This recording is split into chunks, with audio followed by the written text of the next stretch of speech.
벤치에 강력한 선수들이 있다는 것. 이것이 우리의 위대함이다.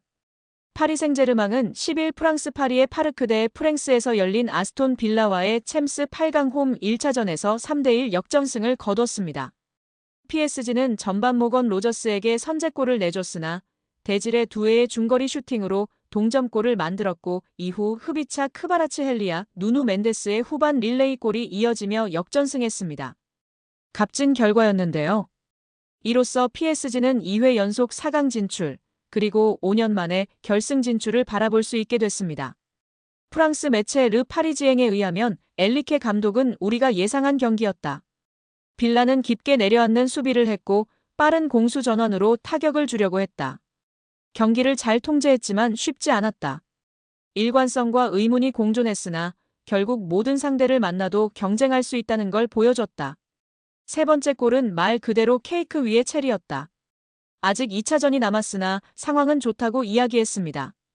이어 엔리케 감독은 우리에게는 이런 상황이 종종 있었다. 그럴 때마다 동일한 방식으로 경기를 이어갔고 결국 반전 요소를 찾았다. 최종 결과는 우리의 투지, 노력의 결과를 반영한 것이다라고 말했습니다. 그러면서 다른 경기들을 보면 지금 상황에서 누가 유리한지 말하는 건 의미가 없다. 결과도 지금은 중요하지 않는다. 우리의 목표는 원정 경기에서 승리하는 것이다. 정확히 계산하거나 수비적으로 플레이하는 건 우리의 방식이 아니다. 빌라파크에서도 공격할 것이다라고 덧붙였습니다. 엔리케 감독은 두에에게 강한 신뢰를 보이기도 했는데요. 두에는 최근 4경기 연속 골을 넣는 등 좋은 퍼포먼스를 보여주고 있습니다. 무엇보다 빌라전에서 동점골은 물론 에밀리아노 마르티네스를 수차례 시험하는 위협적인 슈팅을 시도했습니다. 엔리케 감독은 나는 선수가 드리블하는 것에 화내지 않는다. 두에는 1대1 상황에서 강한 선수다. 슈팅 능력도 있다. 무엇보다 PSG에서 뛸 수 있는 자질을 모두 갖췄다며 빌라전은 공간이 많지 않을 것 같다고 예상했고 그렇기에 브래들리 바르콜라 대신 선발 출전한 것이다. 두에는 공간이 좁을 때 결정적인 플레이를 해주는 선수라고 치켜세웠습니다. PSG가 우승 후보로 꼽히는 이유는 베스트 11은 물론 강력한 벤치 전력을 보유하고 있기 때문입니다. 바르콜라는 물론 자이르 에메리 곤살로 하모스가 벤치에서 출발한 건 그들의 전력이 얼마나 단단한지 알 수 있는 부분입니다. 엔리케 감독은 나는 벤치에 강력한 선수들을 많이 보유하고 있다. 이강인, 바르콜라, 하모스, 에르난데스, 자이르 에메리까지 말이다. 이것이 PSG의 위대함이다라며 벤치에서 출발한 선수들도 모두 선발로 뛸 자격이 있었다. 가장 중요한 건 준비가 되어 있다는 것이라고 자신했습니다. 끝으로 엔리케 감독은 크바라츠헬리아의 원맨쇼에 대해 찬사를 보냈습니다. 그는 매우 다재다능한 선수다. PSG 부임할 때부터 원했던 선수다. 우리의 프로젝트가 지향하는 모든 요소를 갖췄다. 젊고 볼을 잘 다루며 볼이 없어도 움직임이 좋고 수비 가담을 잘하며 체력이 뛰어나다. 성숙하며 경험도 있다. 최고의 선수로 선정될 만하다. 사실 리버풀전에서도 최고의 선수로 평가받아야 했다며 극찬했습니다. 한국 팬들은 이번 챔스 빌라전을 통해 두에 흐비차가 너무 잘하고 있고 중원도 다 폼이 좋아 이강인이 비빌 수가 없다 무조건 떠나야 한다는 반응이 줄을 이루고 있는 상황입니다. 바르콜라, 두에 흐비차가 탄탄하고 잘하고 있어 이강인이 나설 수가 없는 상황이긴 합니다. 중원도 교체 1순위는 에머리인 상황입니다. 이강인 선수는 이번 여름 반드시 떠나야 할 것 같습니다. PSG가 공식 홈페이지를 통해서 루이스 엔리케 감독, 아슈라프 하키미, 비티냐, 누누 멘데스의 재계약을 발표했습니다. PSG는 우리는 엔리케 감독과 2027년까지 계약을 연장했다. 하키미, 비티냐, 멘데스는 2029년까지 재계약을 체결했다고 전했습니다. 이번 재계약으로 PSG는 대부분의 핵심 전력을 2028년 여름까지 보유할 수 있게 됐습니다. 주전급 자원 중에서 2028년 이전에 계약이 종료되는 선수는 2026년에 만료되는 잔루이지 돈나룸마와 2027년에 끝나는 파비앙 루이즈뿐입니다. 두 선수를 제외한 주전급 자원들은 모두 2028년 혹은 2029년까지 PSG 선수로 뜁니다. 이강인은 2028년까지 계약된 선수 중 하나입니다.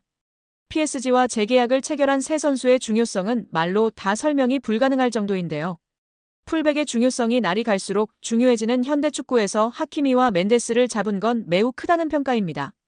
하키미는 지난 시즌부터 유럽 최고의 풀백으로 인정받고 있으며 멘데스는 부상을 털고 돌아와 PSG의 왼쪽을 탄탄하게 지켜주고 있습니다.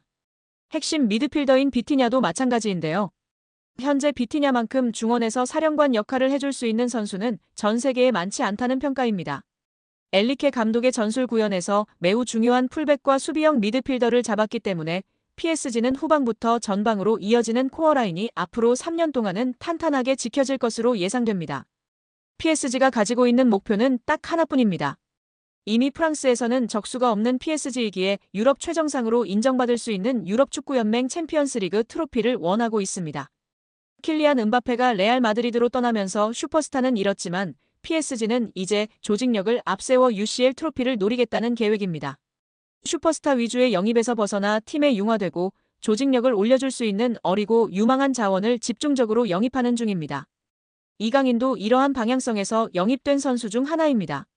핵심 자원들을 모두 붙잡았기 때문에 당분간 PSG는 전력 유출에 대해서 크게 걱정할 거리가 사라졌습니다. 빅클럽들에게 있어서 핵심 선수 지키기는 매우 스트레스 받는 작업 중 하나지만 PSG는 전력 보강에만 집중할 수 있는 환경을 마련한 셈인데요. 엘리케 감독의 힘을 실어주기 위해서 2027년까지 재계약한 것도 이러한 방향성의 일환입니다. PSG는 여전히 스트라이커 자원이 약하다는 평가를 받지만 엘리케 감독은 제로톱 전술로 밀고 가는 중입니다. 최근에 우스망 덴벨레가 새로운 역할에서 기량이 터지면서 PSG의 걱정을 덜어주고 있습니다. 이강인과 함께 UCL 트로피를 노리려는 PSG의 계획이 차근차근 진행 중입니다. 스페인 매체 엘데스마르케는 이강인 에이전트가 최근 EPL을 돌고 왔다. 원하는 클럽이 있다고 전했습니다. 이강인을 향해 EPL 클럽이 관심 있다는 소식은 이번이 처음은 아닌데요. 스페인 매체 렐레보는 지난 3월 에이전트인 하비에르 가리도가 영국에서 많은 경기를 보고 맨유, 아스톤 빌라, 에버턴 등 EPL 클럽과 만났다고 전했습니다. 이어 가리도는 이강인을 포함해 발렌시아의 하비게라, 바르셀로나의 이냐키 페냐, 레알 마드리드의 헤수스 포르테아 등의 매니지먼트를 담당하고 있다고 덧붙였습니다. 이에 전문가들은 발렌시아의 하비게라와 이강인이 유력하다고 보고 있고 이강인이 특히 유력하고 점치고 있는 것입니다. 이강인 파리가 데려갈 정도로 실력과 잠재력이 이미 입증된 선수이고 그뿐 아니라 마케팅 파워도 엄청난데요. 특히 데뷔 시즌 킬리안 은바페를 제치고 유니폼 판매 1위를 기록하는 등 남다른 존재감을 과시하기도 했습니다. 프랑스 매체 라데페체는 기자 압델라 불마의 언급을 전했는데 PSG에서 유니폼을 가장 많이 판매한 선수는 이강인이라고 전했다. 프랑스의 유명 기자 불마는 이강인은 마요르카에서 PSG 이적 후 인기가 높았다.